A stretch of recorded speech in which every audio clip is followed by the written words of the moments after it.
नहीं पट कटी नहीं पेट गारी, नहीं पट कटी नहीं पेट गारी, पाप करत निसी बास रे जागी, पाप करत निसी बास रे जागी। તો રામકથામાં વિચરતો સમાજ ભીલ, કૌલ, કિરાત આ બધા જનકપુર અને અયોધ્યાના સમાજને ચિત્રકૂટમાં સેવા કરતી વખતે કહે છે કે અમારી મોટામાં મોટી સેવા એ જ છે કે અમે તમારા વસ્ત્રો અને વાસણોને ચોરી નથી જતા. સો યે હમારી પ્રભુ બડી સેવકા અનલે ઇન બાસન બસન ચુરા. અમારી મોટામાં મોટી આ સેવા માનજો કે અમે તમારી ચીજ વસ્તુ ચોરતા નથી. આ અમારામાં સપનામાંય ધર્મનો છાંટો નહીં. સપને હું ધર્મ બુદ્ધિ કસકા, પણ અમારામાં પરિવર્તન આવ્યું એનું કારણ યહ રઘુનંદન દરસ પ્રભા. ભગવાન રામનું અહીંયા આવવું, રામ નામને દર્શન થયા એને લીધે અમારામાં આ બધું સારાપણું બહાર આવવા માંડ્યું. નહીતર પાપમાં જ અમારા રાત દિવસ જાય. રામે શું કર્યું? આજે બધા ભીલ મળ્યા એને ભગવાને એક એક મકાન બનાવી આપ્યું હતું. તમને તો બનાવવા જ જોઈએ, પણ એ કાળમાં કોઈને ભગવાને મકાન નથી બનાવી આપ્યા. કોઈના માટે સ્કૂલ ખોલી હતી રામે? નહીં. રામે એક જ કામ કર્યું, એ બધાનો સ્વીકાર કર્યો. અને સ્વીકાર તો કેવો કર્યો એવું રામાયણમાં લખ્યું છે. એવો સ્વીકાર કર્યો કે તુલસીદાસજીને તુલના કરવી પડી. વેદ વચન મુનિ મન અગમ અને તે પ્રભુ કરુણા હે, બચન કિરાતન કે સુનત જીમી પિતુ બાલક. ભગવાન રામ વેદો માટે અગમ તત્વ, વેદો નેતિ કઈ નટકી પડે. મુનિઓના મનને એ તત્વને પ્રાપ્ત કરવું અગમ, દુર્ગમ, દુર્લભ. એવા ભગવાન કરુણાને કારણે કૌલ, કિરાત અને ભીલ વનવાસી લોકો વિચરતા સમાજના ઝુંડે ઝુંડની વાતો એવી રીતે સાંભળે છે. તુલસી કહે કે જીમી પિતુ બાલક બેન, જેમ બાપ એ પોતાના બાળકોની વાતો સાંભળે એમ ભગવાન હરિ એ ભીલોની વાતો સાંભળે છે. આ સ્વીકાર છે, આ પ્રેમ છે. યહ રઘુનંદન દરસ પ્રભા, પાપ કરત નિસિવાસ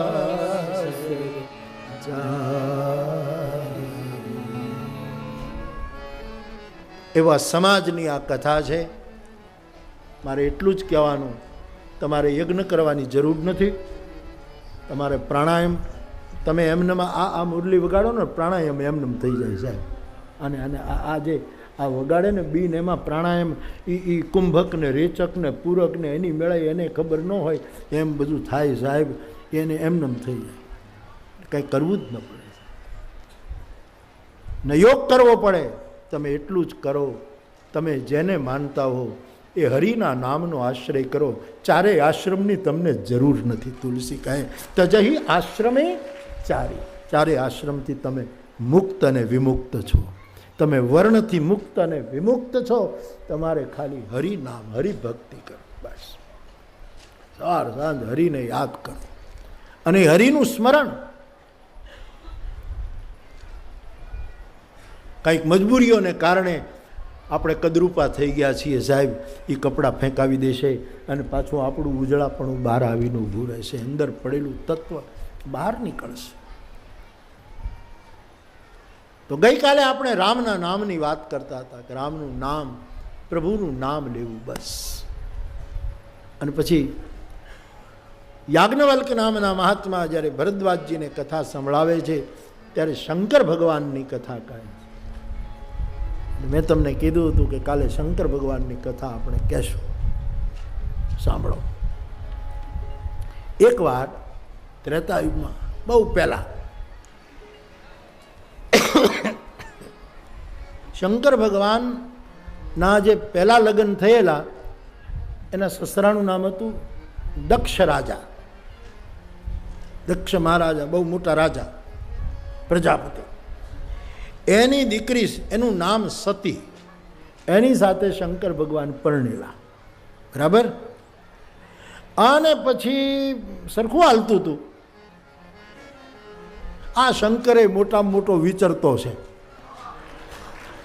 ઘડીક કૈલાસ ને ઘડીક કાશી ને વળી પાછું આપણે ગામડે આવીને ઊભો રહે, શિવરાત્રિ હોય ત્યારે જુનાગઢમાં આવીને ખોડાઈ ગયો હોય. સાહેબ આ વિચરતો નથી. શંકર જેવું તો વિચરતું કોઈ છે જ નહીં સાહેબ. પણ શોક શૃંગ સમ વિશાલ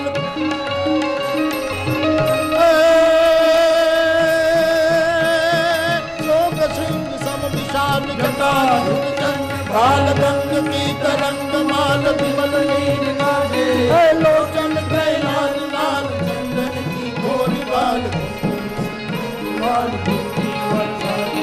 मुंडन की कंठमाल मिस हृदय कुचाल भक्तिदाल माल हरदयाल राजे बम बम बम डमरू बाज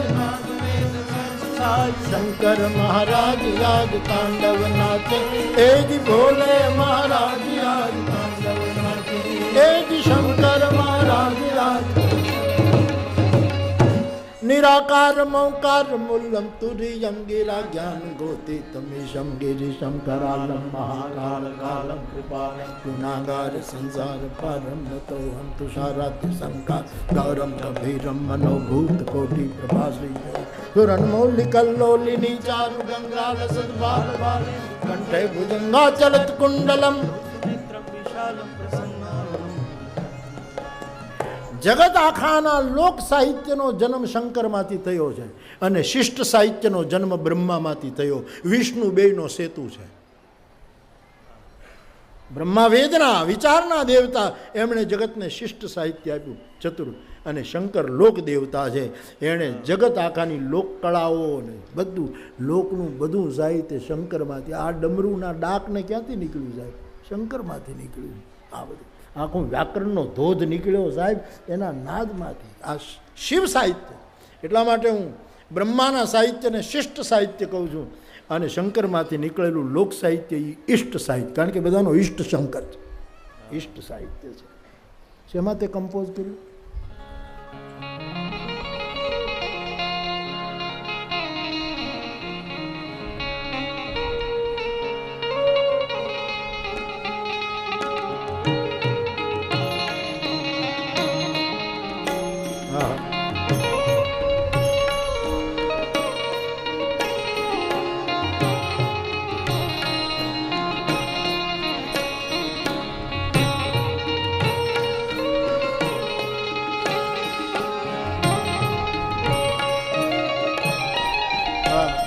ખુશ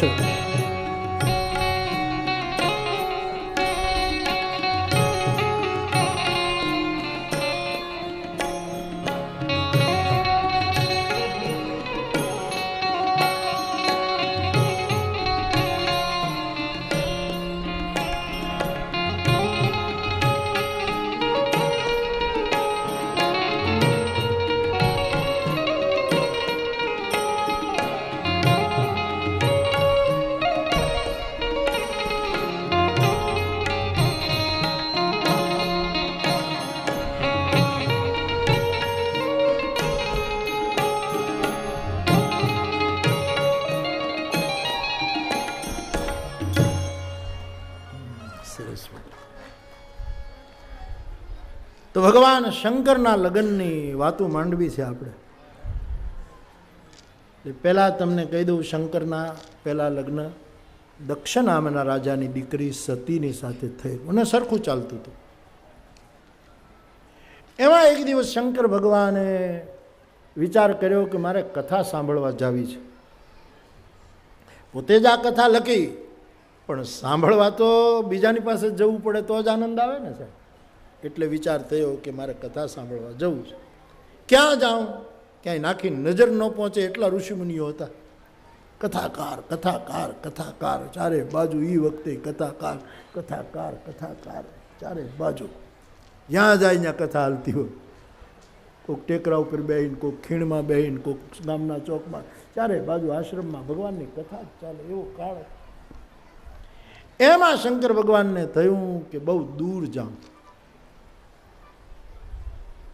દૂર જઈને કથા સાંભળીએ એટલે જેથી કરીને આપણને કોઈને નડીએ નહીં ને કોઈ આપણને નડે નહીં, ઓળખાણ ન હોય, અને વળી પાછા પગ પકડે. એટલે શંકર ભગવાન તમે ક્યાંથી વળી કથામાં વિઘ્ન થાય, એટલે ક્યાંક દૂર વયો જાઓ. અને આમે અમારે કવિ ત્રાપજકર બાપાએ કીધું છે કે મજા છે દૂર રહેવામાં, નજીક વધારે રહો ને એટલે રાગ દ્વેષ દેખાવ ઊભા થવામાં ખટપટો શરૂ થાય. આવું નથી. તમે એક વસ્તુ સમજો, અંદર દુર્ભાવ હોય એટલે ખટપટનો જન્મ થાય. ખટપટ જન્મે એમાંથી રાગદ્વેષનો જન્મ થાય. રાગદ્વેષ જન્મે એટલે એમાંથી અશાંતિનો જન્મ થાય. અને અશાંતિ આવે એટલે એને ક્યાંય સુખ ન મળે, એને ક્યાંય ચેન ન પડે. એટલે મજા છે દૂર રહેવામાં.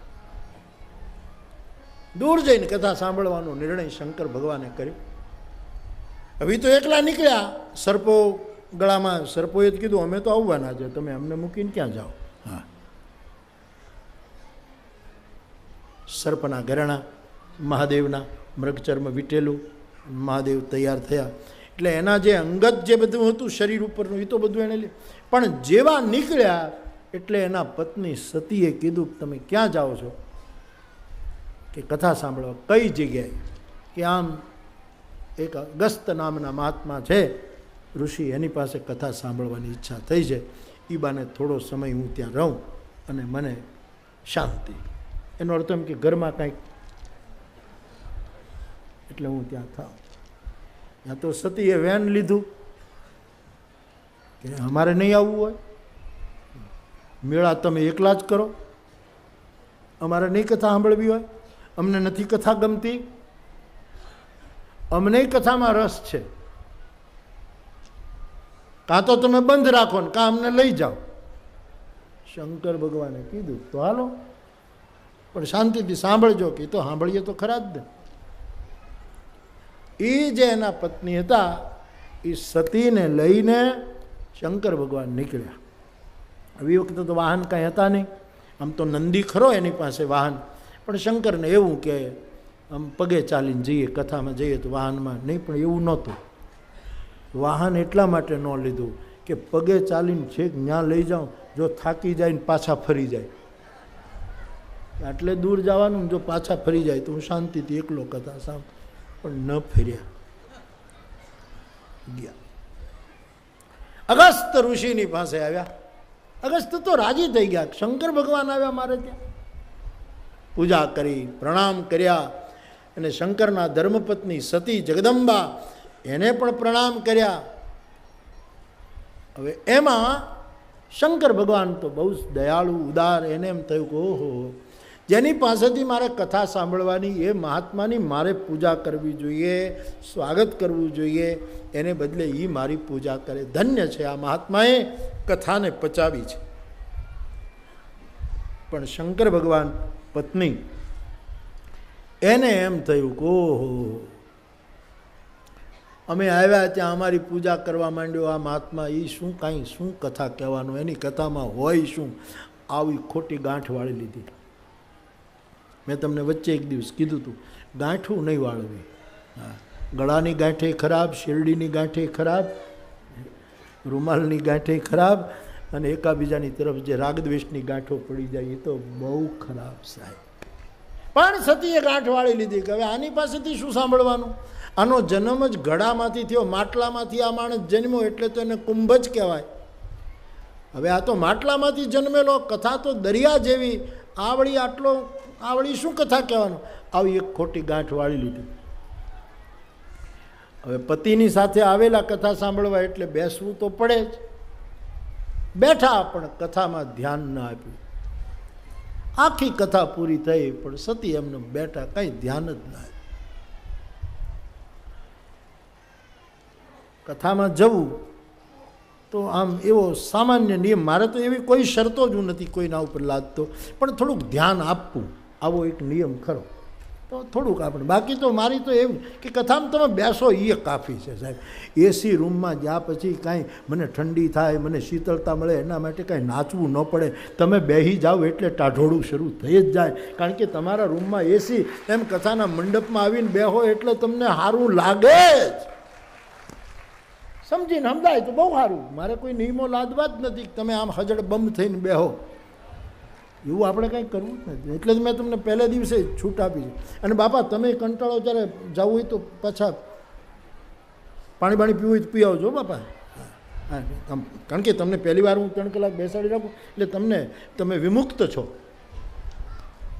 એટલે તમારે કોઈ બંધન નથી. ખાલી બેસો તોય ઘણું.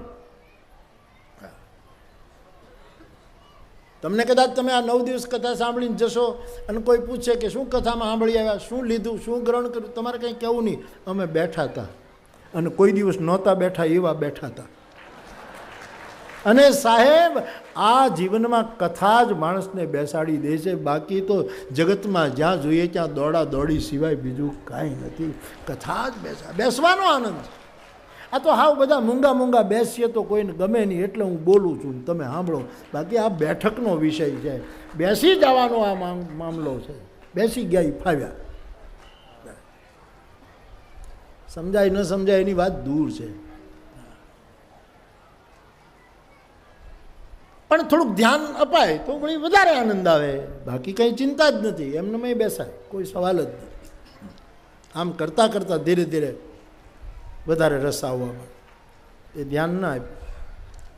અને થોડુંક એવું ખરું કે આમ કથામાં એ પક્ષમાં હું પાછું બહુ માનું નહીં, પણ નહીંતર અમારા જૂના કથાકારો કહેતા કે ભાગ્યમાં હોય તો જ કથા સંભળાય, નહીંતર કથા ન સંભળાય. એક ગામમાં ભાગવતની સપ્તાહ હતી. સપ્તાહ બેઠી એક ગામમાં ભાગવત. ગોરબાપા આવ્યા, કરુણાશંકર બાપા, ભટ્ટ બાપા. ને ગામડામાં આપણે કથા બેસે એટલે પોથીની યાત્રા નીકળે, જેમ તમે અહીંયા પોથીની યાત્રા કરી હતી એમ પોથીની યાત્રાની.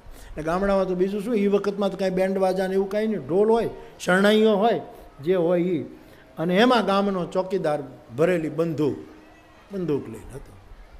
એમાં એક માણસે નક્કી કરેલું કે આપણે આખી કથા સપ્તાહ ગોરબાપાના મોઢે એક શબ્દ એકે લવો વયો ન જાય એવી આખી કથા સાંભળવી સપ્તાહ. એટલે એ હામૈયામાં ગોઠવાણો ને પહેલો દિવસ ને બધી પોથી યાત્રા નીકળી. એમાં પેલો ગામનો ચોકીદાર, એની પાસે બંદૂક ને એ આ માણસની હારોહાર હાલે. એમાં એવો સમય આવ્યો ને ઓલા બંદૂક આની બાજુમાં ઊભા રહીને ફોડી, ઓચિંતા ફોડીને એવો ભડાકો થયો, આના કાનની પાસે ધાક પડી ગઈ કાનમાં, કાંઈ સંભળાય નહીં. 7 દિવસ કથામાં બેઠો પણ કાંઈ સંભળાય નહીં, ધાક જ પડી ગઈ. આમ બધા દાંત કાઢી લે, ત્યારે દાંત કાઢે કંઈક દાંત કાઢવા જેવું લાગે છે. કાંઈ હાવ ઓલી બંદૂક એવી ફૂટી એટલામાં કાંઈ હાવ ધાક. 7 દિવસ કાંઈ સંભળાય નહીં. પેલા બૂંદી પીરસવા આવે, બૂંદી આપો તો કાંઈ સંભળાય નહીં, મુઠ્ઠી ભરી લે, સંભળાય જ નહીં. કરે શું બિચારો, મુઠ્ઠી લઈ લે હાથ કરીને, આ જોઈશ મારે આ નાખની.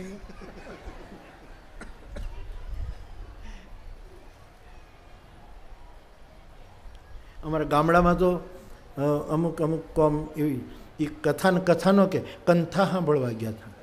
અમે કંથામાં ગયા હતા અને અમારે ત્યાં એક સૂત્ર છે, કંથા પહેરાવી દે એનું નામ કથા. કુદડી પહેરાવી દે સાહેબ, કંથા પહેરાવી દે. ધૈર્ય કંથા શાસ્ત્ર વચન છે.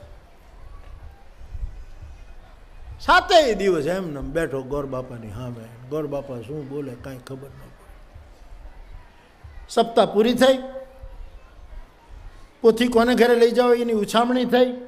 ગામના પટેલ હતા, એને વધારે રૂપિયા આપ્યા, એને ઘરે વાતે ગાતે પોથી લઈ જવાની. વળી પેલો ચોકીદાર આવ્યો બંદૂક લઈ, વાતે ગાતે જતા હતા, એમાં પેલા પાછી બંદૂક ફોડી, એ અવાજે આની ધાક ખુલી ગઈ, બધું સંભળાવા માંડ્યું, ત્યાં કથા પૂરી થઈ ગઈ. સમજણ આવે ત્યારે સમય ન રહ્યો, સમય હતો ત્યારે સમજણ ન રહી, આમાં આમાં જીવન પૂરું થઈ ગયું છે.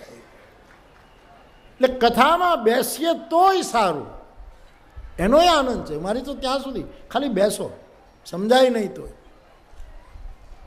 આ અમે તમારા બધાની શુભકામનાથી વર્ષમાં એકાદ વખત બે વખત અમે પરદેશમાં કથા કરવા જઈએ, અને તમે તો આજ વગર વિઝાએ પરદેશમાં પહોંચી ગયા છો, આખી દુનિયા જોવે કથા, એમાં તમે બધા આવવાના છો કે આ બાપુએ કોણ બધા આવ્યા છે, આ બધા તમે બધા, તમારું ડાક સંભળાતું હશે, તમારું બધા જ જોતા હશે સાહેબ. ને મારો આ ઈરાદો છે સાહેબ, દરિયા પાર જવી જોઈએ આ કળા, સમુદ્ર પાર આ કળા નીકળવી જોઈએ, આવો ઈરાદો કરો. તો જુઓ, સતી બેઠા બેઠા કથા તો ન સાંભળી, બેઠા એમ ભગવાન શંકરે કથા સાંભળી અને એટલું સુખ મળ્યું કથાનું કે ન પૂછો. કથા પૂરી થઈ. હવે આપણે જ્યાં કથા પૂરી થાય એટલે ગોર બાપાને, ભટ્ટ બાપાને, પુરાણીને, શાસ્ત્રીને, કોઈ બાપુ કોઈ બાબા હોય જેણે કથા કરી હોય, એને પછી આપણે કંઈક છેલ્લે દિવસે બધું ધરીએ, એવો નિયમ. દક્ષિણા આપીએ ને, એમ તમે તો હજી આખી કથા સાંભળી નથી ને છતાંય મને દક્ષિણા આપવા માંડ્યા. કોઈક પાઘડી લાવ્યું ને, કોઈક આ લાવ્યું ને, કાલ કાંક્ષી લાવ્યા હતા ને, પહેલે દિવસે કાંક્ષી આવીને, આ બધું આ તમે આપો છો એ તમારે કથાને છેલ્લે દિવસે બધા ભાવ અર્પણ કરે. મારે તમારી પાસે છેલ્લો દિવસ આવે ત્યારે વળી ભૂલાઈ જાય, પણ એક વાત કહું, તમે આખી કથા સાંભળો તો તમારે કાંઈક આ બધું તમે આપો છો બાપ, મારા માટે આમ શિર માથે છે આ વસ્તુ, પણ તમારી પાસે એટલી વિનંતીના રૂપમાં કહું કે કથાની દક્ષિણા તમારે આપવી હોય તો, રૂપિયા પૈસાનો તો કાંઈ સવાલ જ નથી. હું આખા જગતમાં ક્યાંયથી એક પૈસો કોઈનો લેતો નથી સાહેબ. પોથી લઈને જાઉં ને પોથી લઈને પાછો ફરી જાઉં છું સાહેબ. હા, ગાડી અમારા બાપુએ મોકલી, સાહેલા મહંત બાપુએ, કાં તો અમારી પાસે જેણે મૂકી છે ગાડી એ લઈને એમાં ઘરનું પેટ્રોલ પુરાવીને વહી આવીએ, બાકી કાંઈ એમ જ અમે તો ફરીએ છીએ, કોઈની પાસે કંઈ લેવું નથી. કુછ લેના ને દેના મગન રહેના, ગહેરી નદિયા નાવ પુરાની કેવટી આસે મિલે રહેના, કુછ લેના ને દેના મગન રહેના, એવું છે. પણ જો તમારે કંઈક આપવું હોય તો દબાણ નથી. હા, હજી આપણે હજી ઘણો લાંબો પલો છે, કોઈ ચિંતા નથી. પણ કંઈક આપવું હોય તમારે તો થોડા તમે કરી શકો એટલી માત્રામાં મારી વ્યાસપીઠને વ્યસનો આપી દેજો. લો બાપુ અમે આટલું છોડીએ છીએ, આમ ધીરે ધીરે, ઉતાવળ નહીં કરતા. હા, મારે તમને દબાણ તો કરવું જ નથી, કારણ કે વર્ષોનું વ્યસન હોય. મને કોઈક એમ કંઈક તમે કથા છોડી દો તો મારાથી છૂટે નહીં સાહેબ. વર્ષોનો જન્મનો આ અભ્યાસ છે મારો, આ કેમ છૂટે? એમ વ્યસન જે આટલા બધા હોય એ છૂટે કાંઈ? કથા તો છોડવાની જ ન હોય. આ વ્યસન તો ઉત્તમ છે, પણ થોડું વ્યસન ઓછું કરજો. અને આ તમને જ કહેવા માટે નહીં, તમારી સાથે તો અત્યારે હું તમારા વચ્ચે આવ્યો છું. બાકી વ્યસન બધાએ છોડવા જોઈએ, બીજા બધાએ તે વ્યસનો મૂકવા. બીજું, અંદર વેરઝેર હોય તો એ દક્ષિણામાં આપી દેજો. દક્ષિણા વેરઝેર આપી દેજો. ત્રીજી દક્ષિણા મારી તમારી પાસે એ માંગવાની કે વેમ હોય તમારામાં, આમ કરીએ તો આમ થઈ જાય, દેવી રૂઠે, દેવ રૂઠે, ફલાણો થાય, આમ થઈ જાય, એવા જે નાના મોટા વેમ હોય એ તમે મને દક્ષિણામાં આપી દો. તમને કોઈ દેવદેરા નડે નહીં કોઈ દિવસ. તમને જે દેવદેરા નડતા હોય એ 8મે દિવસે 9મે દિવસે તો હું નીકળી જાઉં એના પહેલાં મને આપજો. એ બધા દેવ દરિયાને હું ક્યાંક દરિયામાં પધરાવી દઈશ. તમને નડે એ દેવ એનો નડે એને દેવ જ ન કહેવાય. એટલે વેમ, વેરઝેર, વ્યસન, આમ જે કંઈ હોય એ બધું થોડું અહીંયા આપી દેજો ધીરે ધીરે. એ હું લેતો જાય બસ. અને એ બધા સમાજને કહું છું. પણ આ બીજા બહુ મારું માનતા નથી. તમે માનશો એવું મને લાગે. આ બીજાને તો 50 વર્ષથી કહું છું તો એ બધા દાંત કાઢીને ઉભા રહે. એ તો બાપુની ફરજ, એટલે બાપુ એમ કહે આપણે કાંઈ દોડું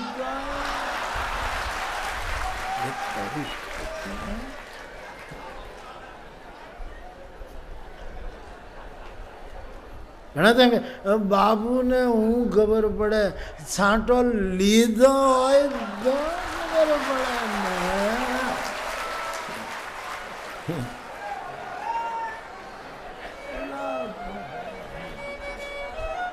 તમે તો હું મારા બાપ, તમારી કુટેવો તો કાંઈ નથી બાપ. અને મને ખબર છે આ સમાજને હું આટલા પ્રેમથી પુકારી રહ્યો. તમે તો ધીરે ધીરે તમારો સાહેબ કુસંગથી બગડ્યા હોય ને એને સુધરવાના ચાન્સીસ બહુ હોય, પણ પોતાની જાતને સત્સંગી માને છે ને એને સુધારવા બહુ કઠિન. કારણ કે એણે માની લીધું કે અમારા જેવા કોઈ નહીં, અમે તો આમ અમે આમ. એને સુધારવા બહુ કઠિન છે. એને મથામણ કરીને થાકવાનો નથી. તમને એમ કેમ બોલશે થાકી ગયો છું? થાકવાનું તો નામ નથી લેવાનું. થાકે છે ને કથામાં થાક સંભવ નથી સાહેબ. થોડું ઓછું કરજો બાપા. અને એક ધારું એક જલ્દી છોડતાય નહીં તમે. હું એક જગ્યાએ મુશાયરામાં બેઠો હતો અને ઉર્દુ સાહિત્યના બધા શાયરો ને બધા મોટા શાયરો, બધા કવિઓ, એમાં એક શાયર તો મંચ ઉપર બેઠા બેઠા ઘડી ઘડી પીવે. એટલે શરૂઆતમાં જ મને સમજાણું નહીં કે આ શું પીતા છે, આ શું ડબલું હશે, આમ કંઈક એવી રીતનું હતું. એટલે મેં મારી બાજુમાં તેને કીધું કે બાપુ એને એવી ટેવ છે, એ પીવે તો જ જામે. તમે કહેતો ના પડે. મેં કીધું શું કામ ના પડે, પીવા દો ને. હું એની જાત જોવા નથી આવ્યો, એની નાત જોવા નથી આવ્યો, એ શું ખાય છે એ જોવા નથી આવ્યો, શું એને હું તો એની કવિતાને મોહબ્બત કરું છું એટલે કવિતા માટે આવ્યો છું. મારે બીજું પૂછવાનું એને બોલવા દે. અને સાહેબ એક મુશાયરામાં બન્યા પછી એવા લગભગ 8-9 મુશાયરા એક શાયરની સામે બેસીને બંધ કરી દીધું સાહેબ કે નહીં બાપુએ અમને ઠપકોય ન આપ્યો. હવે એ બેઠા હોય ત્યાં સુધી ન પીવા. સુધારા આમ જ થાય. પોલીસ મારીને કોઈને નહીં સુધારી શકે. હા ગુનો હોય એને બાકી કારણ વગર તોડી નાખવાના નહીં કોઈ. અને તમારે ધ્યાન આપવાનું.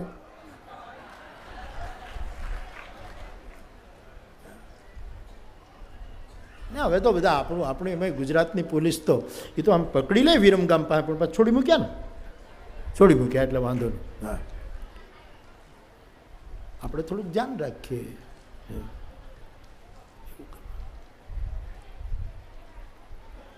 પણ આમ બહુ દયાજનક સ્થિતિ હોય. પુરુષને પકડીને પોલીસ ખાતામાં જ્યારે મારતા હોય ને ત્યારે દેવી પૂજકને એની સ્ત્રીઓ જેમ રોડ ઉપર સામે પોલીસ ચોકીને સામે બેહીને જે રોતી હોય, એ મારોમાં ઓલાને લાકડી મારે અહીંયા વાગે. હા એના દાંપત્ય જીવન તો જુઓ. ઓલાને લાકડી નાનકાને મારતો હોય, લે બોલ અને જ્યાં લાકડી મારે લે, અને અહીં ઓલી સ્ત્રી ગોટો વળી જાય. સાહેબ આત્મીયતા તો જુઓ.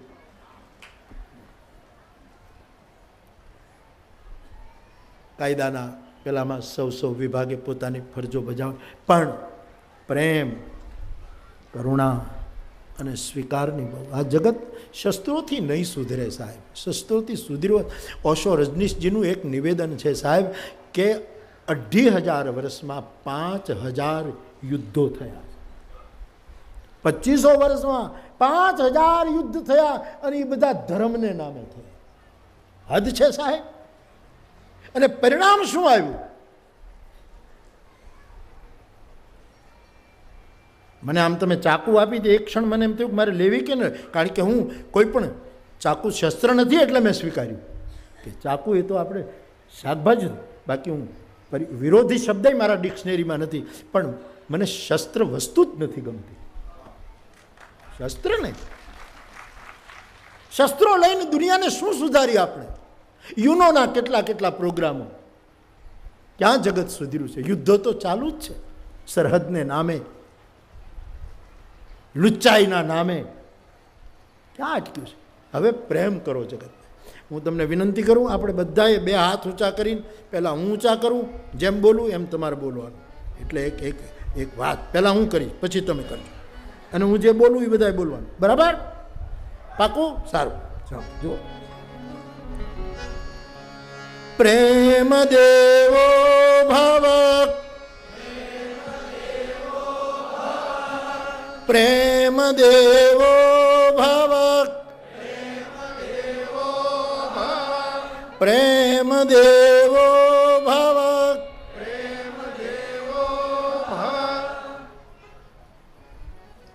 પ્રેમથી જગતમાં ફેરફાર થઈ શકે સાહેબ. અંગુલીમાન જેવો લૂંટારો, ભયંકર હત્યારો, એને બુદ્ધે પ્રેમથી બોલાવ્યો. સાહેબ, અંગુલીમાન જે બધાના આંગળીઓ કાપી કાપીને એની માળા પહેરતો તો આવો ઘાતક લૂંટારો, એ તો બુદ્ધના સ્પર્શથી, બુદ્ધની કરુણાથી બુદ્ધમ શરણમ ગચ્છામી બોલવા લાગ્યો. આ જગતને પ્રેમની જરૂર છે, આ સમાજને પ્રેમની જરૂર છે, આ સમાજના સ્વીકારની જરૂર છે. આનાથી મોટું કામ થાય, બહુ કામ થાય. તમારામાં બહુ આ વખાણ કરવા માટે જ નથી કહેતો સાહેબ, પણ તમારે એમ થાય તમે કેટલું બધું ઉદારતા કેટલી છે. કાલે હું અહીંયા રાતના પ્રોગ્રામમાં આવતો હતો તો બે બહેનોએ દોડીને મારી ગાડી પાસે, એટલે મેં ગાડી રોકી. તમે કયા સમાજમાંથી છો? એટલે નામ, એ બાપુ 1 મિનિટ, શું હારી માળાઓ અમે વેચીએ છીએ, એમાંથી તમને એક માળા આપવી છે. મારી રુદ્રાક્ષની માળા, એનો ધંધો છે સાહેબ, એના ઉપરથી 2 રૂપિયા એને મળતા હશે, પણ એને આપવાની ઉદારતા છે સાહેબ. અને એક જણો મારી માળા પડી હતી વર્ષો પહેલાં, એને ચોરી ગયો. આ હકીકત છે સાહેબ, હકીકત છે. લ્યો, બાપુ બાપુ હું બાપુ એટલે હું આમ કહું, બાવું એટલે તો અંતે તો બાપુ એટલે તો બાવું ને. હા, 7 વખત બાવું. ચોરાઈ ગઈ હતી માળા એક વખત, પણ રુદ્રાક્ષની એ માળા જે મારો શ્રૃંગાર છે, મારો આધાર તો તુલસીની માળા. રુદ્રાક્ષ મારો શ્રૃંગાર ચોક્કસ છે. શિવ તરફની મારી નિષ્ઠા મારે હું વર્ણવી ન શકું સાહેબ. હા, પણ તુલસીની માળા એ મારો જીવનનો આધાર છે સાહેબ. લોકો મને કાલે માળા આપી, એક તો બીજી માળા આપી ગયા, એક સરસ માળા આપી હતી, સરસ. આ ઉદારતા છે, આપવાનું. આજ મોટો સમાજ બધું આપવાનું. એક ગામમાં એક ભાઈને ઘરે એક ગુરુને ચેલો લોટ માંગવા ગયા. એટલે ગુરુને ચેલો, ગુરુ વૃદ્ધ, ચેલો જુવાન, બે જઈને ગયા. એમાં જે સાસુ હતા એ ક્યાંક બીજે ઘરે ગયેલા કંઈક કામે, અને વહુ ઘરમાં. હવે એ વહુ જે, એને કોઈ સાધુ સંત ઉપર લાગણી ને ભાવ નહીં, આ બધા કાંઈ કામ ધંધો કરે નહીં, સમાજનું ખાધા કરે, લોટને ભિક્ષા માંગ્યા કરે, એટલે એને કાંઈ બહુ ઓલું નહીં. એમાં આજે આવ્યા ભિક્ષા લેવા, એટલે પેલી સ્ત્રીએ, વહુએ લોટ આપવાને બદલે મહાત્માને ચૂલાની રાખ સફેદ એની મુઠ્ઠી ભરીને મહારાજની તાંબડીમાં નાખી. લે, એ રાખ નાખી તાંબડીમાં. એટલે ઓલા ગુરુએ કીધું, બેટા પુત્રવતી ભવ, તારે ત્યાં દીકરાનો જન્મ થાય, આવો આશીર્વાદ આપી દીધો. તારો વંશ વધે, તારે ત્યાં દીકરો જન્મે, આવો આશીર્વાદ. પેલો ચેલો હતો કે બાપુ તમારી આંખે મોતિયો આવી ગયો છે, વીરનગર જાઓ અને ઉતરાવી નાખો, અધવર્યુ બાપુનું દવાખાનું છે. યાજ્ઞવલ્ક બાપુ, એમ યાજ્ઞવલ્ક બાપુ નામ, બહુ મોટું કામ કર્યું આંખનું. અધવર્યુ બાપુ એ કામ કર્યું. કેમ કે આ તમારી તાંબડીમાં રાખ નાખી છે અને તમે એને આશીર્વાદ આપો. આ 15 ઘરનો લોટ હતો એ બગડ્યો, આ રાખ છે, આ કંઈ બાજરાનો, ઘઉંનો કે મકાઈનો લોટ નથી. એટલે ગુરુએ કીધું કે મૂર્ખા, તારી ઉંમર કેટલી? કે 21 વર્ષની. મારી કે 81 વર્ષની. મેં તારા કરતાં વધારે દિવાળી જોઈશ ને, કે આખી જિંદગી લોટ જ માંગ્યો. આ મુઠ્ઠીમાં લોટ લઈને કોઈક નીકળે ને, ક્યાં ખબર પડે કે બાજરાનો લાગે. આટલો હું નિષ્ણાત છું. મને એટલી ખબર નહીં પડી હોય કે મારી તાંબડીમાં રાખ નાખીશ, કે તો રાખ નાખી તમને ખબર હતી કા? તો પછી આશીર્વાદ શું કામ આપ્યો? કે એટલા માટે કે રાખ તો રાખ, પણ એને દેવાની ટેવ તો પડી. આપવા હાથ તો લાંબો કર્યો, આપવાના એવા તો પૈયા. આજ રાખ આપશે, કાલ ધીરે ધીરે આપતા થશે સાહેબ. તમારામાં વૃત્તિ તો મોજૂદ પડી છે, આપવાની વૃત્તિ તમારામાં છે. વસ્તુનું મહત્વ, મારા માટે તો વસ્તુનું મહત્વ છે સાહેબ. તમે જે આપો, એક રાખની ચપટી હોય એનું મહત્વ છે. કેટલા ઉદારતાથી આ પડ્યું છે. અને માયલો તો બધાનો એક જ છે સાહેબ, જેને આપણે આત્મો કહી છે. આત્મો છે ને એ તો બધાનો એક જ હરખો છે. એમાં કાંઈ ઉજળાવાળાનો આત્મા આમ ફૂલેલો દડા જેવો અને તમારો હાવ કેરીની ગોટલી જેવો એવું કાંઈ નથી. બધાનો એક જ હરખો આત્મો છે. પણ અમુક લોકોએ જબરદસ્તી કરીને આત્માનો ખાત્મો બોલાવી દીધો. કોઈને ક્યાંક સપને હું એટલે બોલ્યા હશે ને ભીલો સપને હું ધર્મ બુદ્ધિ. એક વાત કહું તમને સાહેબ, એક ગામમાં એક શેઠ હતા. શેઠનો દીકરો નહીં, હાથમાં શેર માટીની હવા, શેર માટીની ખોટ, અને પરમ વૈષ્ણવ કૃષ્ણના બાલમ મુકુંદમ મનસા સ્મરામી. એ બોલે ત્યાં તો આંખમાં આંસુડા પડે ને બેન તો એટલા ભાવક કે વાત કરો માં ભાઈ સાહેબ. આખા ગામનો નગર છે, 65% બધી રીતે સુખી, ઊંચું કુળ એની રીતે. શેઠને એવી ભક્તિ લાગી ગયેલી, જામી ગયેલી ભક્તિ કે ક્યારેક ક્યારેક શેઠ ભક્તિ ભગવાનની સાથે વાતું કરે. શેઠાણી સાંભળી જાય અને વાતો કરે. ઠાકોરજી એની સામે ભગવાનનું સ્વરૂપ, દ્વારિકાધીશ ભગવાનનું સ્વરૂપ છે, અને પછી એની સાથે વાતો થાય. અને શ્રદ્ધા ન હો વિષય તો પુરાવાની શી જરૂર. શ્રદ્ધા હોય તો શું ન થાય સાહેબ.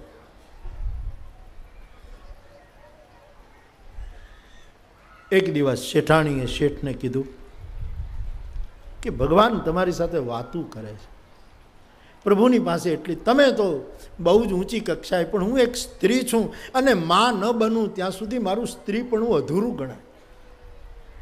માંગી લ્યો ને, ઈશ્વર તો દયાળુ છે. એક પુત્ર, એક સંતાન આપે તો આપણું આ મેણું ટળે અને આ અખૂટ સંપત્તિ છે એનો કોઈક વારસદાર હોય. હેલો શેઠ કહે ભગવાનની ભક્તિ નિષ્કામ હોવી જોઈએ, કોઈ માંગણી ન હોય. એટલે તમે પુરુષ છો, તમારી વાત હું મને ગમે છે કે મને આવો નિષ્કામ પતિ મળ્યો, પણ હું એક સ્ત્રી છું. બહુ જ એક દિવસ રડતા રડતા સ્ત્રીએ વિનંતી કરી એટલે એક દિવસ શેઠ ભગવાનની સ્તુતિ કરતા કરતા આંખમાં આંસુ આવ્યા છે.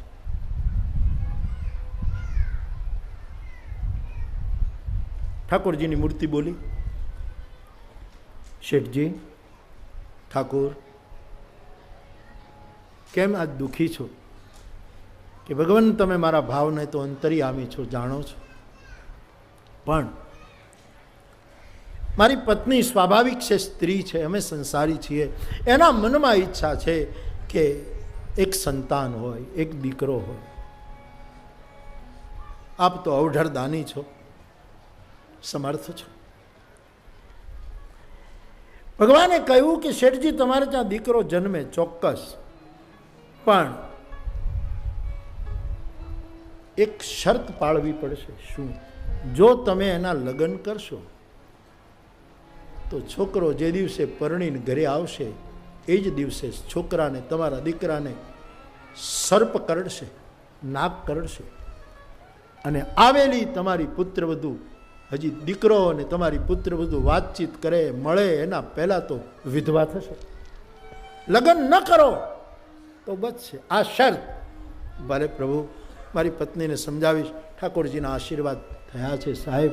પત્નીને વાત કરી કે ભગવાન દીકરો આપશે, પણ ઠાકોરજીએ આ શરત કરી છે કે એના લગ્ન પછી તું માતા પ્રમાણે, માના સ્વભાવ પ્રમાણે કહે કે નહીં નહીં, ભગવાન કંઈ ક્રૂર ન હોય, લગ્ન તો કરવા. આવું કંઈ કરીશ તો દીકરો જશે અને આવેલી વહુ પહેલે જ દિવસે વિધવા થશે. કે નહીં પરણાવીએ, નહીં પરણાવીએ. દિવસો વીત્યા. એ બધી કછુક કાલ ચલી ગઈ. થોડોક સમય વીત્યો અને સમય મર્યાદા પૂરી થઈને દીકરાનો જન્મ થયો શેઠાણીને ત્યાં. પણ આ તો ઈશ્વરની આશીર્વાદનું પરિણામ હતું. દિવસે વધે નહીં એટલો રાતે વધે, ને રાતે વધે નહીં એટલો દિવસે વધે સાહેબ. છોકરો રાજકુમાર જેવો છોકરો. આખા ગામમાં આનંદ કે અમારો પરોપકારી શેઠ, એને ઘરે પ્રભુએ દીકરો આપ્યો ને આખા પંથકમાં લીલા લહેર થઈ ગઈ.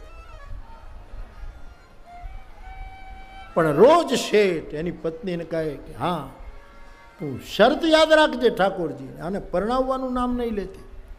છોકરો 5 વર્ષનો થયો, 7 વર્ષનો થયો, 9 વર્ષ, 11 વર્ષ અને 21 વર્ષનો થયો, પણ માનું હૃદય સ્વાભાવિક છે. એક દિવસ વળી પતિના પગ દબાવતા દબાવતા બોલી કે ભગવાન કાંઈ ક્રૂર થોડા હોય, શરત તો કીધી, પણ દીકરાના લગ્ન કરે તો કે બધું ગુમાવવું હોય તો કહેજે. કે ના ના ભગવાન એવું ન કરે, અને જીદ પકડી એ દીકરાના લગ્ન કરવા છે. શેઠને થયું હશે કે બધું બોલાવનારો એ ઉર પ્રેરક રઘુવંશ વિભૂષણ, આખરે અંદરથી બોલાવનારો પરમાત્મા જ હશે એમ મન ઠીક તો કરો લગ્ન. પણ આને ઘરે તો કોણ દીકરી દેવા તૈયાર ન થાય. માંગા ઉપર માંગા આવે, અને એવા જ ખાનદાન કુટુંબની એક દીકરી, એની સાથે છોકરાની શેઠના દીકરાની સગાઈ થઈ. લગ્ન આવ્યા, લગ્ન વધાવ્યા, ઢોલ ચાકડો થયો, આખા ગામમાં આનંદ આનંદ. આખા ગામને જાનમાં જવાનું નહોતું, અને જાન આવી જાય પછી આખા ગામનું જમણવારની શેઠે આગવી વ્યવસ્થા કરેલી. આગલી રાતે ગામમાં છોકરાનું ફૂલેકું ફેર્યું, ઘરે ઘરે છોકરો પહોંખાય. અને છોકરો એવો સાહેબ, આ તો ઈશ્વર કૃપાનું પરિણામ હતું. જાન જોડાણી અને જાન ઉપડી. સામે એવું જ કુટુંબ સામૈયા થયા. માયરાનો સમય થયો, વરઘોડો આવ્યો છે. શેઠનો દીકરો અને પેલી સુશીલ કન્યા, એના લગ્ન થયા.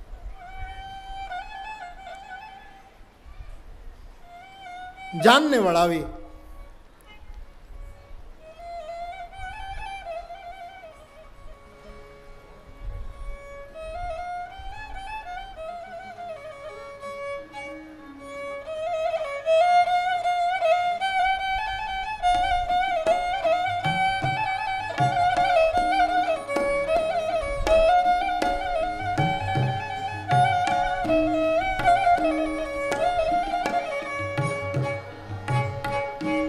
મોર જાજે ઉગમણે દેશ, મોર જાજે આથમણે દેશ, વળતો જાજે રે વેવાયુન માંડવે.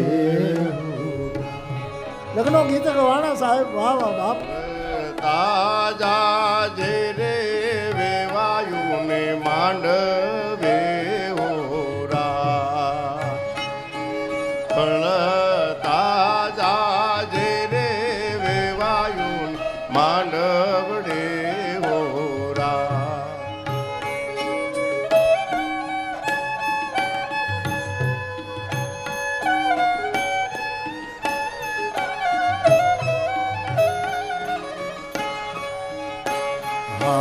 કોયલ બેઠી આંબલિયાની ડાળ, કોયલ બેઠી આંબલિયાની ડાળ, મારું મોરલિયો બેઠો રે ગઢને કાંગરે હોરા. આ તમે આપણા લગ્ન ગીતોમાં એટલે કેવું કેવું લખ્યું જુઓ તો ખરા. આમાં શું કીધું તમે જુઓ. કોયલ બેઠી આંબા કેરી ડાળ, કોયલ એટલે કન્યા, અને મોરલો ગઢને કાંગરે, એ નાચે. મોરલો એટલે વરરાજો. વરરાજો હોય ને ગઢને કાંગરા ઠેકતો હોય, ગઢને કાંગરે કૂદતો હોય, જાપેથી ઘેર ને ઘેરથી જાપે ટવકારા કરતો હોય, ન જાણે કેટલા પ્રકારની કળાઓ પૂરતો હોય, કારણ કે વરરાજો છે સાહેબ, બરાબર. એ બધાને દેખાય. ગઢને કાંગરે એટલે વર બધાને દેખાય, પણ કન્યા તો કોયલ છે, સુલક્ષણા બાપની દીકરી છે, એનું બોલવું જ દેખાય. એ આંબાની ઘટામાં દેખાય નહીં કે કોયલ, આ એની મર્યાદા છે સાહેબ. તમે જોજો કોયલ બોલે સંભળાય, તમે કોયલને જોવા જાવ તો દેખાય નહીં કોયલ. આ આપણા દેશની કન્યા છે, એ આમ દેખાય નહીં, એની વાણીથી ખબર પડે કે આ કોયલ. અને મોરલા તો ઠેકતા હોય, અણહલા ખાતા હોય. આપણા લોકગીતોમાં કેવું સુંદર નિરૂપણ.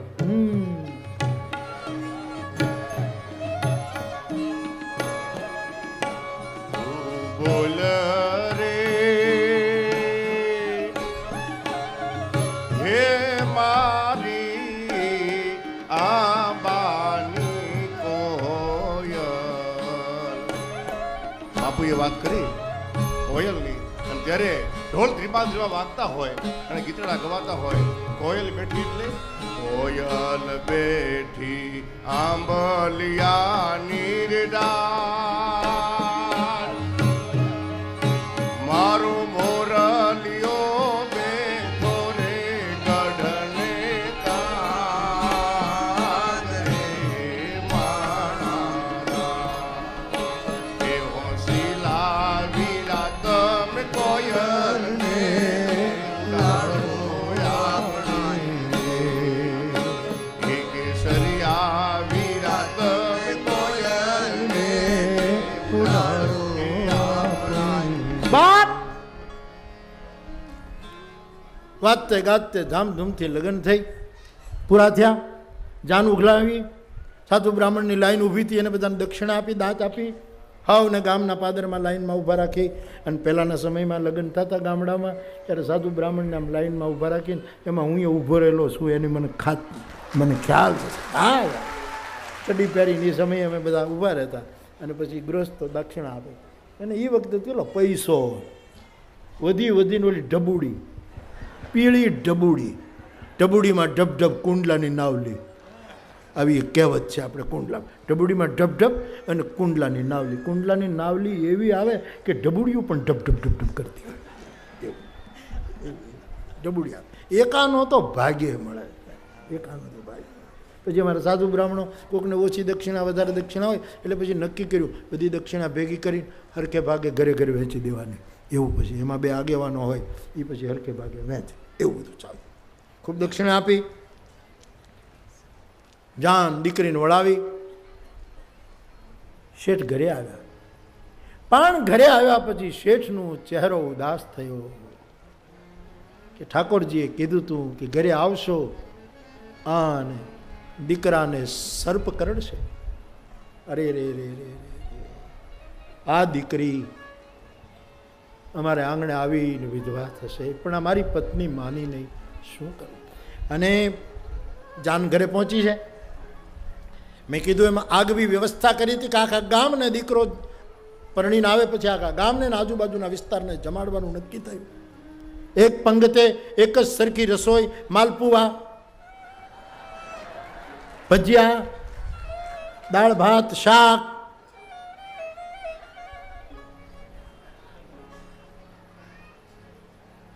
અહીંયા છોકરો પોખાણો, દીકરાની બહુ ઉપર મેળી છે, ત્રીજી ભોંય મેળી, ત્યાં પરણીને આવેલી દીકરી ઉપર છે, એની સાથે આવેલો કરિયાવરનો સામાન એના ઘરમાં ગોઠવો છે. અહીંયા સાંજના 3 વાગ્યાથી બપોરના 3 વાગ્યાથી પંગત શરૂ થઈ છે. સન્માન સાથે બધાની પંગતું પડી છે, બધા જમે, જય હો જય હો જય હો થાય. પણ શેઠને ખબર છે કે મારા માટે આ શોકનો દિવસ છે. સાંજના 5 વાગ્યા 6 વાગ્યા પંગત ઉપર પંગત પડે છે, ભોજન લઈ લઈને બધા જઈ રહ્યા છે.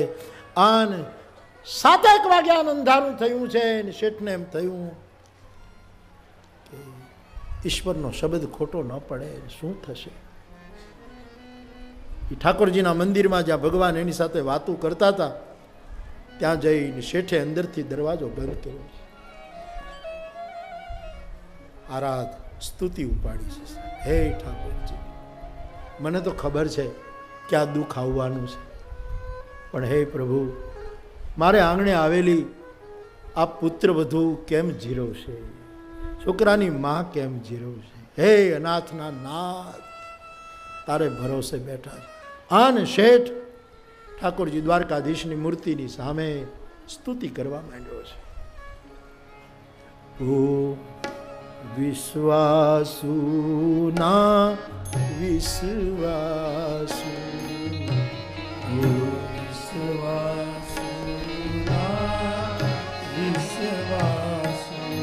મારા કોણ સુકા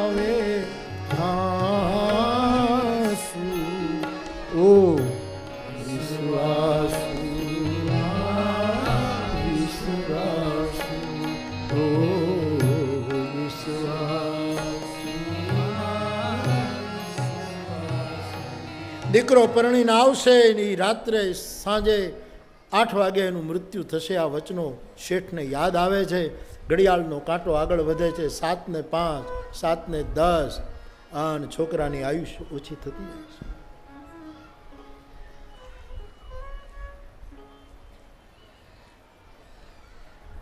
7:45 થયા સાહેબ. શેઠને થયું કે શું થશે, દશા શું થાય. પેલી પરણીને આવેલી દીકરી તો ઉપર બેઠી છે. આખું ગામ જમે છે, જય જયકાર કરે છે. એમાં એક વાદી અને મદારીનું કુટુંબ, વિચરતું કુટુંબ એ આવી ચડેલું. બાપા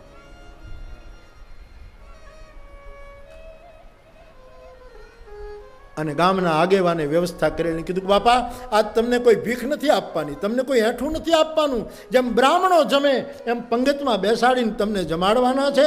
અમારા શેઠ બાપાનો હુકમ છે. પણ આ પંગત ઊભી થાય પછી આપને અમે જમવા બેસાડી. 15-20 જણનું ટોળું. મારા બાપ, અરે મારા બાપ કોઈ ઉતાવળ નથી દાતા, અને દાતા તમે કહેશો એટલે પંગત પાડી દઈશું.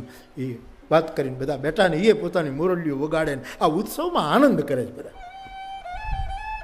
એમાં એ કુટુંબની એક પુત્ર વધુ, એક વહુવારું, એને 9 મહિનાનો ગર્ભ અને પ્રસૂતિનો સમય.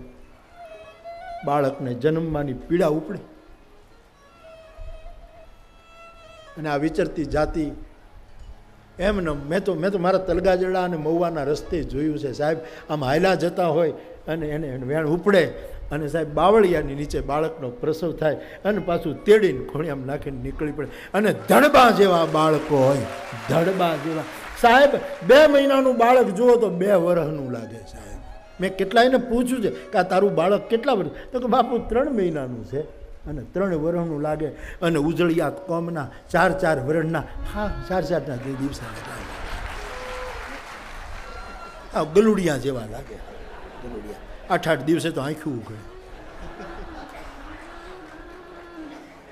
અને તમે ધ્યાન રાખજો, આખી સૃષ્ટિમાં, પશુ પક્ષીની સૃષ્ટિમાં જેના બાળક જન્મે, બચ્ચા જન્મે અને એની આંખો બંધ હોય, 2-4 દિવસ પછી આંખો ઉઘડતી હોય, આવો પ્રાકૃતિક નિયમ હોય. એ બધી જ જાતિ હિંસક હોય છે, માંસાહારી હોય છે. આ પ્રકૃતિગત નિયમ. તમે કૂતરાઓને જોજો, ગલુડિયાની આંખો બંધ જ હોય, 2-4 દિવસે થાય પછી ઉઘડે, એ માંસાહારી છે. બિલાડીને જોજો, આ જગતનો નિયમ છે. અને ગાયનું વાછડું જન્મે, જન્મતા વેત આંખ ખુલી હોય, કોઈ દિવસ માંસાહારી ન હોય સાહેબ, એ શાકાહારી. જેની આંખો, એટલે કોઈને ઘરે બાબો જન્મે અને 2 દિવસ આંખું ન ઉઘાડે એટલે સમજવાનું કે આતંકવાદી પાકવાનો થયો, હિંસક થવાનું. અને જન્મતા વેદ બાપા ચહેરા ઉપર મુસ્કાન, અધરમ મધુરમ વદનમ મધુરમ નયનમ મધુરમ. ત્યારે સમજવાનું કે અમારે ઘરે બાલકૃષ્ણનો જન્મ થયો છે સાહેબ. દીકરીને પીડા ઉપડી છે, વિચરતી જાતિની આ દીકરી. એના વડીલોએ કીધું કે શેઠના દીકરાના લગ્ન, તને કંઈક બાળકનો જન્મ થશે, આ બધું અશોભન લાગશે, બરાબર નહીં લાગે, તું આ શેઠની મેળીની પાછળ વહી જા અને પછી અમને ખબર આપજે. જા બાપ. અને ઓલી છોકરીની પીડા ઉપડી છે. 23-24 વર્ષની દીકરી, પેલું બાળક, અને બહુ પીડા, રહેવાય નહીં. પણ એ તો આ કોમ સહન કરે છે. ઈશ્વર છે ને બધું લઈ લે, પણ બીજી વસ્તુ બધી જ આપતો હોય છે, જે આપણને નથી મળતી હોતી. એવું કેટલું કેટલું આપી દે છે. 8માં 10 ઓછી છે અને શેઠની લે લાગી છે.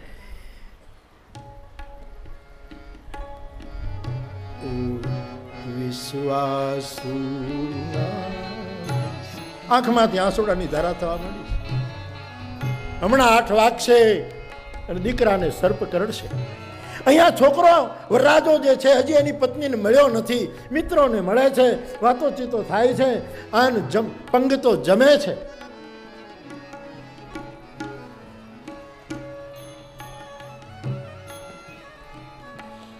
ઓલી દીકરી ઉપર બેઠી છે.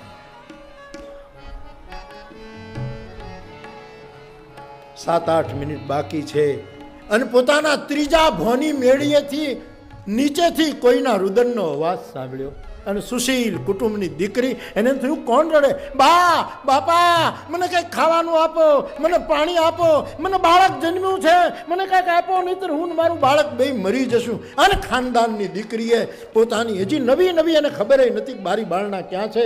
એને જે દિશામાંથી અવાજ આવ્યો એ બારી ખોલી અને આમ ડોક્યું કર્યું એટલે એ વિચરતી જાતિની દીકરી, એ બા, એ મારા બાપ, ભગવાન તમારું સારું કરે, મને કંઈક ખાવાનું. અરે મને આ ઘરમાં કાંઈ ખબર નથી, હું શું આપું? પણ મા માટલું જે આવ્યું હતું લગ્નમાં, એ મા માટલું જે એમાં મીઠાઈ મા બાપને ઘરેથી આવી, એ મા માટલાની મીઠાઈ આ દીકરીએ લીધી. પોતાની સાડીમાં એક ડબરો એમાં મા માટલાની મીઠાઈ નાખી અને બાપને ઘરેથી કિંમતી સાડીઓ આપી હતી.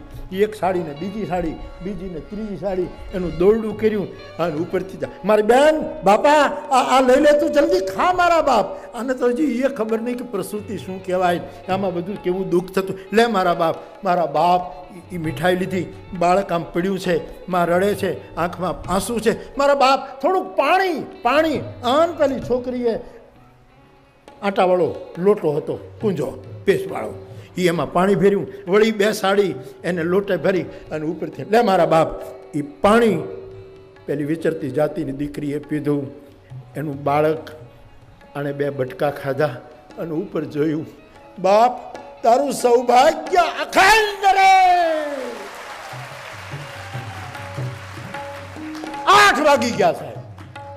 વિચરતી જાતિની નાભીમાંથી આશીર્વાદ નીકળ્યો, ઈશ્વર તારું સૌભાગ્ય અખંડ રાખે. અને અહીંયા શેષનાગનો અવતાર હોય, કાળનો કાળ હોય એવો કાળોતરો નાગ નીકળ્યો શેઠના ઘરના કબાટની પાછળથી. 8 વાગે મોત છે. અહીંયા પેલો છોકરો મિત્રોને મળી અને પોતાની પત્નીને મળવા માટે આમ જ્યાં પગથિયા ચડવા જાય એ ત્યાં તો કાળનો કાળો હોય એવો કાળોતરો ભોરિંગ નીકળ્યો સાહેબ. આવતા વેદ જ્યાં પહેલા વરરાજાને ફેણ મારવા જાય, ખબર નહીં શું થયું. જૂનું મકાન હતું પણ આમ મજબૂત હતું. ઓચિંતા થાંભલી તૂટી, ઓસરીની એક થાંભલી ધડામ દઈને તૂટી અને સાપની ફેણ ઉપર પડતા સાપ મરી ગયો, છોકરો બચી ગયો. હાહાકાર થઈ ગયો, ભાઈ બચી ગયો, ભાઈ બચી ગયો. માં દોડી, મારો બાપ બચી ગયો. અરે ત્યારે એને ખ્યાલ આવ્યો કે આ તો ઈશ્વરનું વચન હતું, સરપંચ, પણ આ તો બચી ગયો, બચી ગયો. માં ઉવારણા લેવા માંડી, ચારે બાજુ ભગવાનની કૃપા કરી. આ શું થાત? આ કાળોતરો કરડતો. અને પેલી સ્ત્રી દોડતી દોડતી દરવાજો ખટખટાવે, તમે બહાર આવો, બહાર આવો, અહીંયા તો લે લાગી છે. હૃદય કમળથી, નયન કમળથી ધારા, નયન કમળથી ધારાવેતી. મારું હૃદય કમળ છે પ્યાસુ, ઓ વિશ્વાસુ ના વિશ્વાસુ, ઓ વિશ્વાસુ ના વિશ્વાસુ. બહારથી દરવાજો બહુ ખટખટ, તમે દરવાજો ખોલો, પ્રભુએ કૃપા કરી, ભાઈ બચી ગયો. અવાજ સંભળાયો, પ્રાર્થનામાં વિક્ષેપ થયો. શું છે?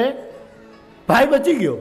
કેમ કે સાપ આવ્યો પણ થાંભલી તૂટી, સાપ મૃત્યુ થયું અને ભાઈ બચી ગયો. દરવાજો તો ખોલો. શેઠે દરવાજો ખોલ્યો. શું વાત કરે કે આ જો સાપ, થાંભલી, ભાઈ બચી ગયો. હવે મને 10 મિનિટ કોઈ બોલાવતા નહીં શેઠ, હું મારી મેળાએ બહાર નીકળીશ. દરવાજો બંધ કર્યો. અંદર જઈને દ્વારકાધીશના પગ પકડ્યા. માલિક, અમારા જેવા સંસારીનો દીકરો આ રીતે બચી જાય એનો તો આનંદ હોય જ. એના કરતાંય મારી પુત્ર વધુનો સિંદૂર ન ભૂસાણો, પહેલે જ દિવસે એને વિધવા થવું પડે તેમાંથી બચી ગયો, એનો આનંદ તો મને હોય. પણ હે હરિ, તારું વચન કેમ તૂટ્યું? તું તો અમને કહેતો હતો કે મરી જશે, તું બોલ. અને ભગવાન બોલતો નથી. તમે કેટલી વખત મારી સાથે વાતો કરી, આજ બોલ હરી. ત્યારે પ્રભુની મૂર્તિમાંથી અવાજ આવ્યો કે તારો દીકરો જેને પરણીને આવ્યો છે એ પત્નીએ તારી વહુએ તારી પુત્રવધુએ 8 વાગ્યા પહેલાં 2 જીવને બચાવ્યા છે, એના બદલામાં 1 જીવને બચાવવો એ મારું કર્તવ્ય છે. 2 જીવને બચાવ્યા કે હા, એણે એક વિચરતી જાતિની દીકરીને બાળકનો પ્રસવ થતો તો મેળીની નીચે, એનો આર્તનાદ સાંભળી અને તારી પુત્રવધુએ એને પાણી અને મીઠાઈ